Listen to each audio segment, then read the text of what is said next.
ಸುತ್ತಮುತ್ತಲಿನ ಗ್ರಾಮದಿಂದ ಆಗಮಿಸಿದಂಥ ಎಲ್ಲರಿಗೂ ವಂದನೆಗಳನ್ನು ಸಲ್ಲಿಸಿ, ಜೊತೆಗೆ ಬೇರೆ ಬೇರೆ ರಾಜ್ಯಗಳಿಂದ ಈ ಕಬಡ್ಡಿ ಪಂದ್ಯಾವಳಿಗೆ ಆಗಮಿಸಿದಂಥ ಎಲ್ಲ ಕ್ರೀಡಾಪಟುಗಳಿಗೂ ಕೂಡ ನನ್ನ ವಂದನೆಗಳನ್ನು ಸಲ್ಲಿಸ್ತೀನಿ. ಜೊತೆಗೆ ಶುಭ ಹಾರೈಸುತ್ತಾ ಸ್ವಲ್ಪ ತಡವಾಗಿ ಬಂದಿದ್ದಕ್ಕೆ ಕ್ಷಮೆ ಕೋರಿ ಹೇಳ್ಬೋದು.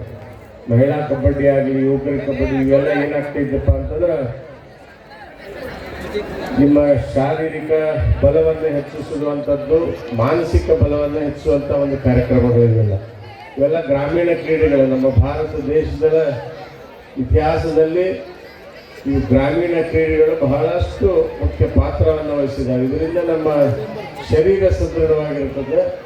ಶರೀರ ಸದೃಢವಾಗಿದ್ದರೆ ನಾವು ಮಾನಸಿಕವಾಗಿಯೂ ಕೂಡ ಬಹಳ ಸದೃಢವಾಗಿರಲಿಕ್ಕೆ ಸಾಧ್ಯ ಆಗ್ತೈತಿ. ಆ ಒಂದು ನಿಟ್ಟಿನಲ್ಲಿ ಗ್ರಾಮದಲ್ಲಿ ಅದ್ಭುತವಾದಂಥ ಈ ಕ್ರೀಡೆಯನ್ನು ಇಲ್ಲಿ ಆಯೋಜಿಸಿದ್ದೀವಿ. ಬಹಳಷ್ಟು ಜನ ಏನು ಕ್ರೀಡಾ ಪ್ರೇಕ್ಷಕರು ಇಲ್ಲಿ ಆಗಮಿಸಿ ಈ ಕಬಡ್ಡಿಗೆ ಪ್ರೋತ್ಸಾಹ ಕೊಡುವಂಥ ಕೆಲಸವನ್ನು ಮಾಡಿದ್ವಿ. ಈಗ ಹೆಚ್ಚಿನ ಮಟ್ಟಿಗೆ ಹೋಗುತ್ತೆ. ಇವತ್ತಿನ ನಮ್ಮ ದೇಶದಲ್ಲಿ ಸುಮಾರು 65% ನಾವು 65% ಯುವ ಜನತೆ ಇದ್ದೀವಿ. ಅದರಲ್ಲಿ ಮಹಿಳೆಯರು ಅದಾರ, ಯುವಕರು ಅದಾರ, ಹೆಣ್ಮಕ್ಳು ಅದಾರ.